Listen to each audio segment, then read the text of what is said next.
Dekada 80 na magsimulang gumawa ng parol si Rolando.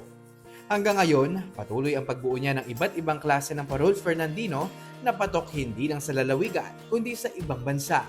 At ang patuloy na nagpapakilos sa mga tulad niyang manlilikha ng simbolo ng Pasko, ang pagmamahal sa sining at kultura. We play it by heart.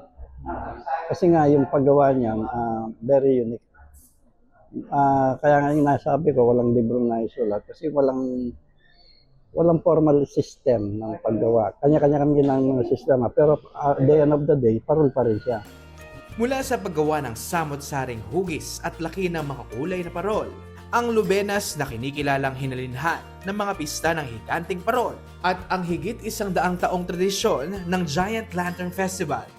Ang mga ito ay kinikilalang yaman ng kultura at tradisyon na tatak Kapampangan. Ang mga kumikinang natala ng obra at disenyong likha ng mga kabalen, layong pagyamanin at ipasa sa mga susunod na henerasyon.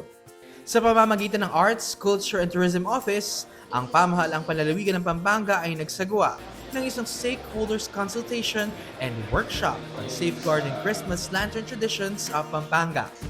Nagkaroon tayo ngayon ng initial and coordination meeting with the UNESCO and NCCA kung paano natin talaga maisulong at mapangalagaan itong lantern making traditions.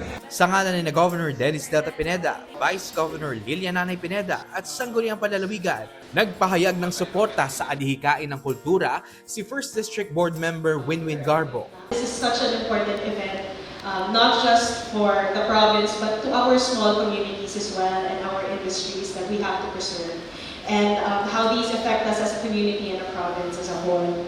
Thank you so much for giving us this opportunity and this platform to be able to fight and also give knowledge to our people here in Pampanga how important it is. Ang nasabing workshop pinangunahan ng mga inanyayahang tagapagsalita at tagapamahala mula sa NCCA at aktibong nilahukan ng mga tagapagtaguyod ng kultura at mga gumagawa ng parol. Kabilang rin ang mga piling mga opisyal ng turismo, mga tagapag-ingat ng kaalaman sa tradisyon ng Lubenas, mga mananaliksik at mga manunulat mula sa iba't ibang kolehiyo at universidad sa lalawigan. It's important to, number one, get it first listed on a national level, ma-recognize yung significance niya on a national level, lalo na dun sa contribution ng Pampanga. No? Kitang-kita naman ng impluensya ng parol ay nasa iba't ibang lugar na ng Pilipinas. No? But at the same time, meron tayong oportunidad na gawing global ang significance ng Christmas lantern traditions by nominating it to the UNESCO representative list, no, for intangible cultural heritage. Pag inilaw natin yung parol natin, parang halina po kayo sa Pampanga, bumili na kayo ng mga parol. Parang ganun yung, kaya lagi namin pinapaganda yung street na yun. Kasi nga, eto kami. Kagaya ng mga pinatubo. Nung sumutong yung mga pinatubo, ang mga parol na yan ang naging sandigan ng mga Kapampangan para bumalik sila sa mga bahay-bahay nila, mag-start ulit. Parang ginawa nilang Stars of Hope. Parang ganun siya. Kaya nakita namin yun, nung pailawan namin yung mga parol, unti-unti nakabangon yung Pampanga.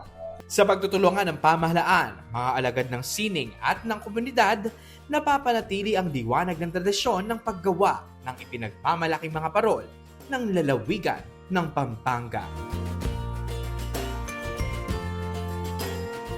Para sa Balita Pampanga, Gerald Glutton.